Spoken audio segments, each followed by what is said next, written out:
कुछ समय तक अपलाइन के साथ लगे रहने से बिलीव पैदा हुआ और धीरे धीरे बिलीव के साथ कमिटमेंट पैदा हुआ। हम तो विश्वास के साथ सामने वाले आदमी को बोलते थे, भाई साहब बिजनेस बहुत अच्छा है, 4 आदमी जुड़ चुके हैं, आप आ जाओगे तो 5-6 हो जाओगे। इसके अलावा कोई बात कहने लायक हमारे पास नहीं थी। लेकिन बिलीव के साथ लगातार बात कहते गए। लोग बाग मना करते थे, हम कहते गए, रिजल्ट नहीं थे। पत्नी नाराज, बच्चे नाराज, मां बाप नाराज, सारी दुनिया नाराज हुई हमसे, हमारी अपलाइन से नाराज हुई उनकी फैमिली। लेकिन कहते हैं ना कि सतीश पंडित ने उस कविता में सारा बिजनेस तो खोल के रख दिया। सारा बिजनेस उन्होंने लिखा है, इश्क मांगे कदम कदम कुर्बानियां, कुछ देर के लिए कुछ लज्जतें कुर्बान कर, आराम कर। इश्क मांगे कदम कदम कुर्बानियां। जब नए काम की शुरुआत आप करेंगे तो आपको कुर्बानियां देनी पड़ेगी, कीमतें अदा करनी पड़ेगी। लेकिन 90% आदमी शुरुआती 1 साल कीमत अदा करने के लिए तैयार नहीं होते, सीखने के लिए तैयार नहीं होते। वो तो सिर्फ चाहते हैं कि 4 बन जाए और 500 का चेक आ जाए। उन्हें इस बिजनेस की रॉयल्टी और टेक्निकल का कोई मतलब नहीं है। वो सिर्फ ये चाहते हैं कि 4 उल्लू बन जाए और मेरा 512 का चेक मेरे पास आ जाए। इस टेक्निक पर काम करते हैं। मत कीजिए।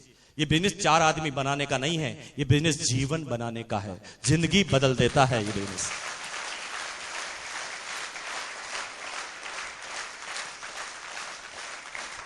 लेकिन शुरुआती 1 साल आपको कीमतें अदा करनी पड़ेगी। आज जो आप 10,000 और 20,000 रुपए पर मंथ कमाते हैं ना, तो मैं आपको बता दूं, आपको याद दिला दूं कि 15 साल तो आपने पढ़ाई की है, एजुकेशन ली है, आपने फीस भरी है, स्कूल में गए हैं, कॉलेज में गए हैं, किताबें खरीदी है, उसके बाद आपने ट्यूशन फीस दी है और सारी कीमतें अदा करने के बाद आज 10,000 और 15,000 के आदमी आप बने हैं। लेकिन वहां पर 15 साल की एजुकेशन आपने ली है, 15 साल आपने कीमतें अदा की है। लेकिन ये ऐसा बिजनेस है जो सिर्फ 1 साल कीमत मांगता है। 1 साल तक रेगुलर मीटिंग में आना, इस क्लासों में आना, सीखना। 1 साल तक लगातार किताबें, टेप्स, बुक्स। 1 साल तक लगातार अपलाइन काउंसलिंग। इन तीनों चीजों को मिलाते हैं तो बनता है सिस्टम। और जब 1 साल के साथ हम सिस्टम में लग जाते हैं तो 1 साल जब हम कीमतें चुकाते हैं, कीमतें कौन सी? कीमतें बहुत सारी। हमारे घर में हम एडजस्टमेंट करते हैं। 100 रुपए हमारे बजट से निकालकर हम सेमिनार और टेप पे खर्च करते हैं, पहली कीमत। दूसरी कीमत, हमारे घर पर साला आता है और हमें मीटिंग में आना पड़ता है, दूसरी कीमत। हमारे रिश्तेदार के घर में शादी है और हमें फंक्शन अटेंड करना पड़ता हो, तीसरी कीमत। 1 साल तक वो कीमतें चुका देते हैं तो 1 साल बाद ये बिजनेस चाइनीज बम्बू की तरफ बढ़ता है। क्योंकि शुरुआती 1 साल कीमतें अदा करने की वजह से धीरे धीरे आप अपने अंदर इतने निपुण होने लगते हैं कि आप अपने आप खुद अपने आप को बेताज बादशाह बना देते हैं। क्योंकि आपके पास इतना सारा नॉलेज हो जाता है, इतना सारा खजाना होता है कि 1 साल के बाद आपका बिजनेस चाइनीज बम्बू की तरफ बढ़ता है। मिस्टर सतीश पंडित ने चाइनीज बम्बू के बारे में बताया था कि चाइनीज बम्बू को जब जमीन में लगाया जाता है तो शुरू के 30 सप्ताह में वो जमीन से सिर्फ 1.5 फीट की ऊंचाई तक आता है। उसकी प्रोग्रेस जमीन से ऊपर नहीं होती, जमीन से नीचे की तरफ होती है। जिस समय दुनिया के सारे पेड़ ऊपर की तरफ बढ़ते हैं, उस समय वो जमीन के नीचे की तरफ बढ़ता है। उसकी जड़ें मजबूत होती है, उसका फाउंडेशन, उसका आधार मजबूत होता है। जब शुरुआती 1 साल उसकी प्रोग्रेस जमीन के अंदर हो जाती है तो 30 सप्ताह तक 1.5 फीट, लेकिन 30 सप्ताह तक जब वो कीमतें अदा कर लेता है तो अगले 7 सप्ताह 7 वीक के अंदर वो पौधा 1.5 फीट से 80 फीट ऊपर जाता है। साइंटिस्ट, वैज्ञानिक यहां तक बोलते हैं, वैज्ञानिक यहां तक बोलते हैं कि कोई आदमी 30 सप्ताह के बाद उस बंबू के पास जाए और बंबू के बढ़ने की आवाज को सुने तो उस बंबू के बढ़ने की आवाज को सुना जा सकता है। और ठीक चाइनीज बंबू की तरह बिजनेस काम करता है। शुरुआती 1 साल आपकी प्रोग्रेस जमीन से बाहर नहीं होती। शुरुआती 1 साल आपके बड़े रिजल्ट नहीं होते। ये बात आपको नहीं लगती तो मैं अभी आपको पूरी बात बता देता हूं। संजीव जी खड़े हो जाइए। कितना समय हो गया बिजनेस करते हुए आपको? 3 साल। 3 साल 40 महीने हो गए टोटल। अब मैं आपसे क्वेश्चन करता हूं, 40 महीने में आपकी टोटल इनकम कितनी है? 30 लाख। जोरदार ताली बजा दीजिए एक बार। अब मैं आपसे क्वेश्चन करता हूं, 40 महीनों में आपकी इनकम 30 लाख, लेकिन शुरुआती 1 साल की इनकम कितनी थी? शुरुआती 1 साल की इनकम 1 लाख और 2 साल की income 39 lakh. Is it clear? Clear हुआ? और पूछते हैं टेक्निकल से, खड़े हो जाइए आप। कितना समय हो गया बिजनेस करते हुए? 3 साल हो गए। Total income 15.5 lakh. शुरुआती 1 साल की इनकम 33,000, 37,000, 37। शुरुआती 1 साल की इनकम 37 और अगले 2 साल की इनकम 14.5 लाख लगभग। Is it clear? लेकिन शुरुआती 1 साल इनके रिजल्ट ज्यादा नहीं थे। मैं जानता हूं जितने भी रोल टीचर और टेक्निकल टीचर बैठे हैं, 6-8 महीनों में इनके रिजल्ट ज्यादा नहीं थे। लेकिन 1 साल इन्होंने कीमतें अदा की, वो कीमतें अदा की जो इनके समाज में, जो इनके मिलने वाले में, जो इनके दोस्तों में कोई भी अदा करने के लिए तैयार नहीं था।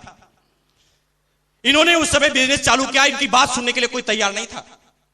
इनकी बात को सुनते ही इन्हें मना कर दिया जाता था, इन्हें गिराने के लिए छोड़ दिया जाता था। ये गिर जाते थे लेकिन अपने कमिटमेंट के जरिए वापस खड़े हो जाते थे। इन्हें बार बार गिराया जाता था, वो बार बार खड़े हो जाते थे।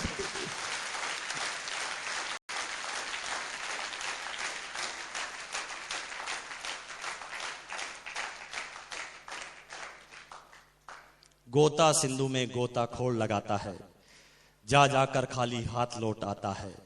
मिलते न सहजी मोती गहरे पानी में, बढ़ता धूना उत्साह इसी हैरानी में। मुट्ठी उसकी खाली हर बार नहीं होती कोशिश करने वालों की। शुरुआती 1 साल कमिटमेंट के साथ, और 1 साल जब कमिटमेंट के साथ बिता देते हैं तो ये बिजनेस कैसे बनता है पता है? 2 तरीके इस बिजनेस में, तीसरा कोई तरीका नहीं। या तो इस बिजनेस में करोड़पति बनो या फिर आउट। दूसरा कोई तरीका नहीं बनाया है इस बिजनेस ने। करोड़पति बनो या आउट हो जाओ बिजनेस से, 2 ही तरीके बने हैं। करोड़पति कैसे बनते हैं? जब शुरुआती 1 साल जब हम कमिटमेंट के साथ ये काम करते हैं, कीमतें अदा करते हैं, तो हमारे आगे एक इंजन होता है जो मजबूत इंजन होता है, जिसके सारे हम ये बात सीखते हैं। लेकिन शुरुआती 1 साल जब हम कमिटमेंट के साथ गुजार लेते हैं, कीमतें अदा कर लेते हैं, तो हमारे पीछे भी कुछ कमिटेड साथी खड़े हो जाते हैं। हमारे आगे कमिटेड, हमारे पीछे कमिटेड, हमारे आगे एक इंजन, हमारे पीछे एक इंजन। अब हम चाहे डब्बे भी बन जाएं, अब आगे और पीछे वाला इंजन दिल्ली जाना चाहता है तो आप मना कर सकते हैं?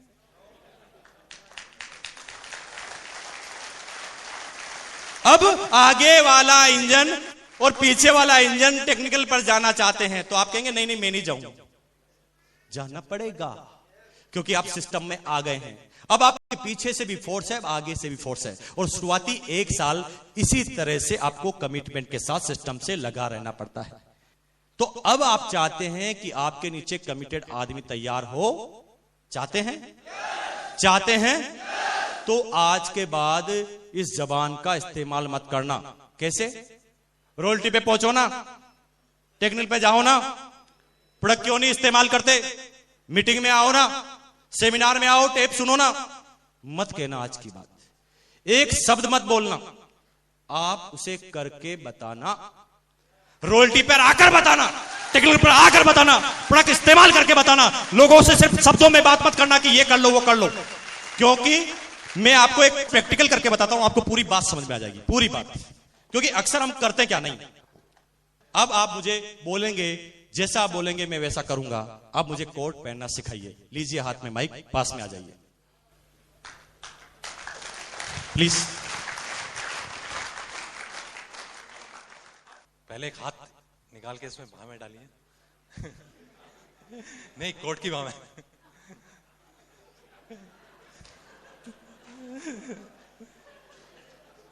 सीधा हाथ सीधी बाह में।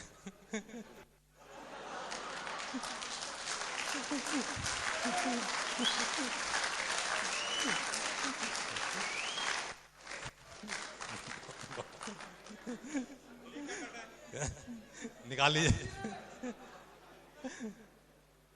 I got your point.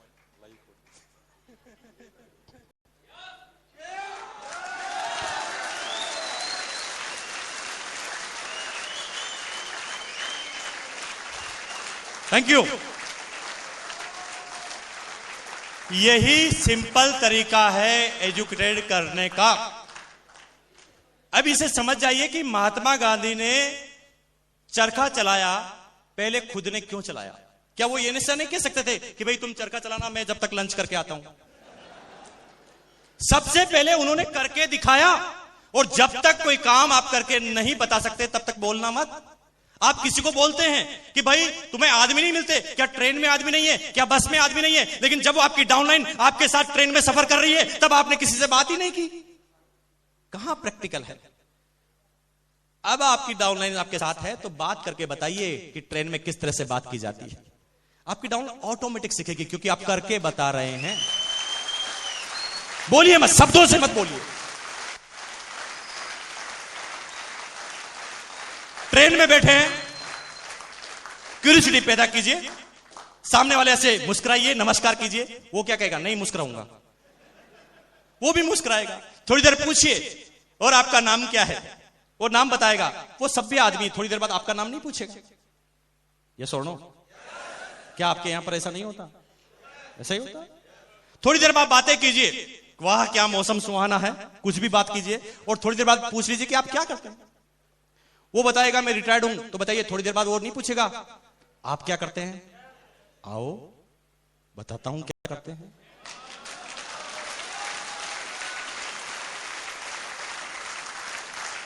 करके बताइए, बातें मत कीजिए। और जब तक आप करके बताएंगे नहीं तब तक आपकी डाउनलाइन डुप्लीकेट बिल्कुल भी नहीं होगी, चाहे आप कितने ही समझदार व्यक्ति क्यों नहीं। लेकिन दोस्तों, मैं आपके बीच में अब उन साथियों को बुलाने जा रहा हूं और अब आपको सारी बातें सीखनी है उन चीजों से। क्योंकि इस बिजनेस को जब मैंने चालू किया तो शुरुआती एक साल की मेरी टोटल इनकम थी 60,000, 60,000 रुपए की। लेकिन जब एक साल तक मैं सिस्टम में लग जाता हूं, tapes, book, CD, upline counselling, meeting, seminar, event, training, ये सारी चीजें मैं एक साल जब करता हूं तो एक साल के बाद ये मेरा चाइनीज बंबू की तरह बढ़ता है, जिसकी प्रोग्रेस मेरे हाथ में अब नहीं रहती। क्योंकि शुरुआती एक साल की इनकम थी 60,000 और अगले पौने 5 सालों की इनकम आती है 2,70,00,000 से भी ज्यादा की। 244 रुपए, 244 रुपीज मेरा पहला स्टेटमेंट था। और पिछले महीने की बात की जाए तो 15.5 लाख रुपए की फैमिली की इनकम है। अगर इंडिविजुअल चेक की बात की जाए तो 10,22,000 का मेरा इंडिविजुअल चेक है। पैराबल ऑफ पाइपलाइन की एक छोटी सी स्टोरी, बात आज के 400 साल पुरानी है। 2 बच्चे किसी स्टेट में रहते थे, काम की तलाश में थे। गांव के प्रमुख के पास गए और काम मांगा। गांव के प्रमुख ने उन्हें काम दे दिया। क्या काम था? 5 किलोमीटर दूर एक मीठे पानी की झील से पानी लाने का काम। 5 किलोमीटर दूर एक मीठे पानी की जो झील थी, झील से पानी लाने का काम उन्हें मिल गया। वो झील जो अपने इतिहास में कभी भी सूखी नहीं थी। दोनों बच्चों को काम मिला, दोनों खुश हो गए। काम के लिए जाने लगे, बाल्टी को हाथ में लिया, पानी भर के लाने लगे। हर बाल्टी पर उन्हें सेंट मिलने वाले थे। दोनों बच्चों पानी लेने के लिए जा रहे थे, उसमें से दूसरा बच्चा थोड़ी देर के लिए रुक गया। तो पहले वाले ने कहा, भैया क्या इंतजार कर रहा है, इतनी मुश्किल से काम मिला है, पैसे कमाने हैं, पेट भरना है, अपना जीवन यापन करना है, चिंता मत कर, चल काम चालू कर, पैसा कमाते हैं। लेकिन दूसरा वाला बच्चा कहने लगा कि भैया बात एकदम सही है, पैसा तो मुझे कमाना है क्योंकि पेट के लिए जरूरी है। लेकिन दोस्त मेरी बात थोड़ा सुनो, क्या जो इस पानी को हम लेने जा रहे हैं, क्या जो ट्रेडिशनल काम हम करने जा रहे हैं, क्या जो हम पैसे कमाने जा रहे हैं, उससे क्या हमारे सारे सपने पूरे हो जाएंगे? क्या हमारे दादाजी पिताजी ने जिसने ये काम किया था उनके सपने पूरे हो गए थे? चलो पानी तो लाते हैं क्योंकि पेट भरना जरूरी है, लेकिन पानी लाने के साथ कुछ घंटे एक ऐसा भी काम करते हैं जो जीवन में हमारे दादाजी पिताजी ने और दुनिया के किसी आदमी ने नहीं किया, हम उस काम की शुरुआत करते हैं। तो पहले बच्चे ने कहा कौन सा काम? उसने कहा चलो रोज 10 घंटे पाइपलाइन, रोज 10 घंटे पानी लाएंगे और 2 घंटा हम 5 किलोमीटर दूर एक जो मीठे पानी की झील है उससे गांव तक एक पाइपलाइन बिछा देंगे कि पानी ऑटोमेटिक ही आए। बात 400 साल पुरानी है। 400 साल पहले किसी ने पाइपलाइन के बारे में सोचा तक नहीं था। कोई आदमी ये समझता नहीं था कि पाइपलाइन से भी क्या इस तरह का काम हो सकता है। लोगों ने उसकी इंसल्ट बनाना चालू की। लोगों ने कहा दिमाग खराब है तेरा, पाइपलाइन बनाएगा? तेरे दादाजी ने भी बनाई पाइपलाइन कभी? तेरे पिताजी ने भी कभी पाइपलाइन के बारे में सोचा? क्या ऐसी पाइपलाइन कभी बनी है? क्या ऐसी पाइपलाइन कभी बन सकती है? मत देख सपने, नहीं होंगे तेरे ये सपने पूरे। मत छोड़ दे अपने ये इरादे की पाइपलाइन तू बना लेगा। काम कर, वो ट्रेडिशनल काम से ही तेरा पेट भरेगा, चल पानी ला। लेकिन दूसरा बच्चा तो दीवाना था। वो कहता नहीं भैया पानी तो लाऊंगा लेकिन 2 घंटे पाइपलाइन भी बनाऊंगा। दोनों बच्चों ने काम चालू किया। एक 12 घंटे पानी लाता था, एक 10 घंटे पानी लाता था। इनकम ज्यादा किसकी होगी, 12 घंटे वाले की, 10 घंटे वाले की? 12 घंटे वाले की इनकम चालू हो गई।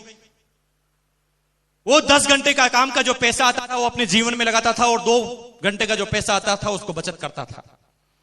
धीरे धीरे उसके पास ज्यादा पैसे लगा, तो पैसे आने के बाद वो जिम्मेदार नागरिक बन गया, आपकी और मेरी तरह।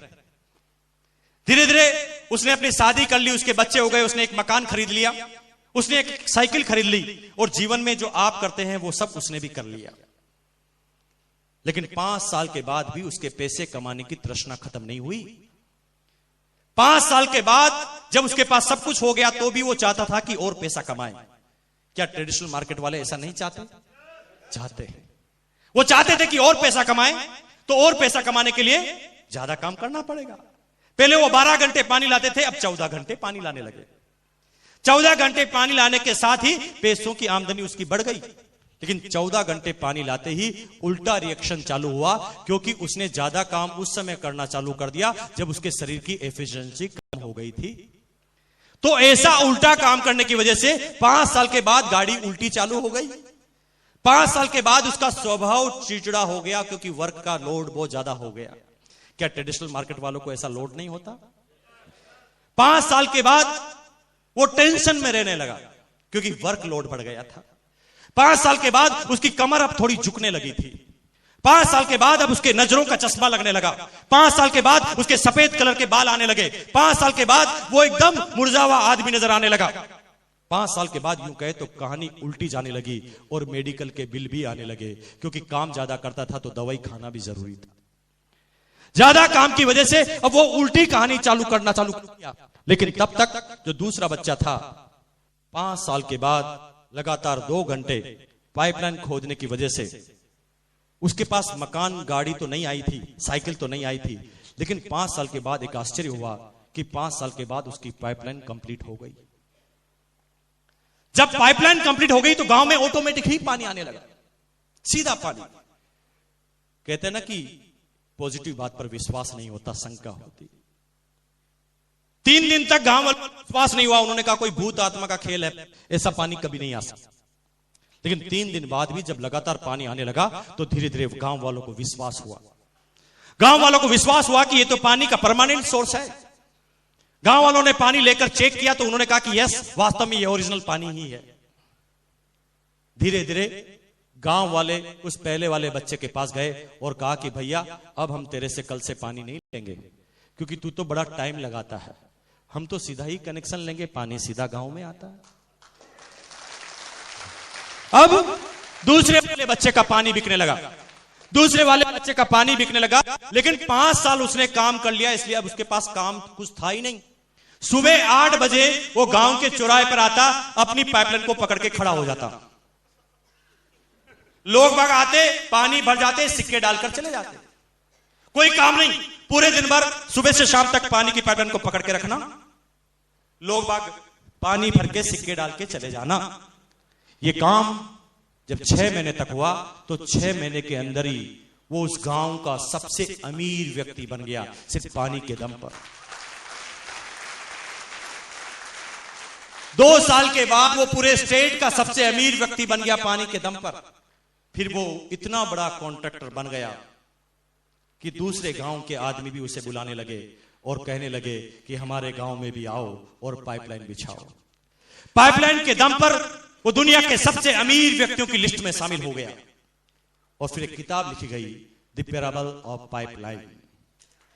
मैं आज सब एजुकेटेड सभ्य आदमियों से एक क्वेश्चन करना चाह रहा हूं, क्या हम भी कहीं वो बाल्टी से पानी लाने वाला काम तो नहीं कर रहे हैं?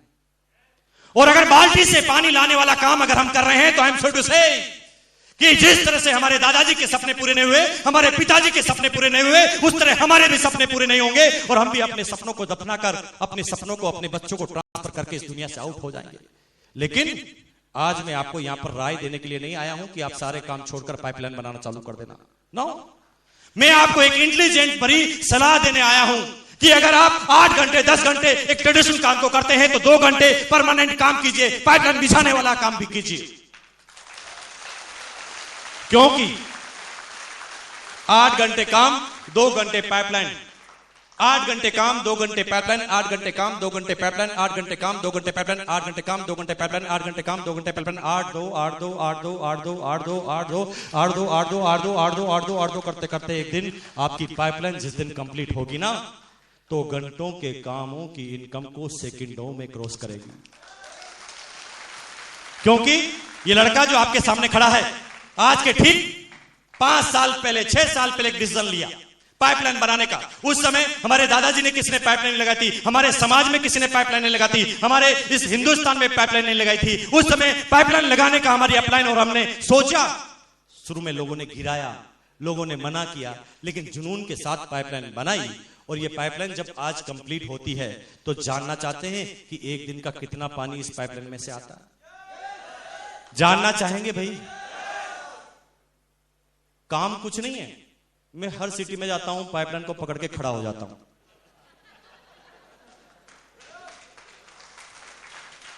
₹50,000 पर डे का पानी आता है। ₹50,000 पर डे का पानी आता है, और 50 से ये 51,000 कब हो जाता है बताऊं? जब पीछे एक टेक्नोलॉजी और आ जाता है। वो अपने पानी की साइज को तेज करने के लिए अपने हॉर्स पावर बढ़ाता है। जो ही वो अपने इंजन को तेज करता है, मेरा यहां पर 51, 52, 53, 54, 55, 56, काम कुछ नहीं है मेरे पास, काम कर लिया, वो कुर्बानियां दे दी। मुझे पता है कि जब उन दोस्तों की शादी में मैं नहीं जा पाता था, जब मेरी एनिवर्सरी में नहीं जाता था, मेरे दोस्त मेरे से 2-2 साल तक नाराज होते थे। जब मैं अपने रिश्तेदार की शादी में नहीं जाता था, वो मेरे से बात नहीं करते थे। लेकिन वो सारी जो कुर्बानियां देने की वजह से, जो पहले वो नाराज थे, उनको सबको मैंने मना लिया है। क्योंकि पहले जब मैं उनकी शादी में, उनकी एनिवर्सरी में जाता था, तो ₹51 देने की भी औकात नहीं थी मेरी, और अब जाता हूं तो ₹11,000 का गिफ्ट चेक लेकर जाता हूं, क्योंकि शुरुआती कुर्बानी दे दी। आप दे सकते हैं कुर्बानी? आवाज नहीं निकलती कुर्बानी के लिए। दे सकते हैं कुर्बानी? वो 5 क्वालिटी आपके अंदर है। बजा सकते हैं सीटी अपनी कुर्बानी के लिए, बजा सकते हैं ताली अपनी कुर्बानी के लिए, डांस कर सकते हैं, चिल्ला सकते हैं, और आज अपने सारे सपने को खोल दीजिए इस कुर्बानी के लिए कि मुझे अब ये सपना पूरा करना है। मैं नंबर 1 बन के रहूंगा, दुनिया में नंबर 1 मुझे बनना है।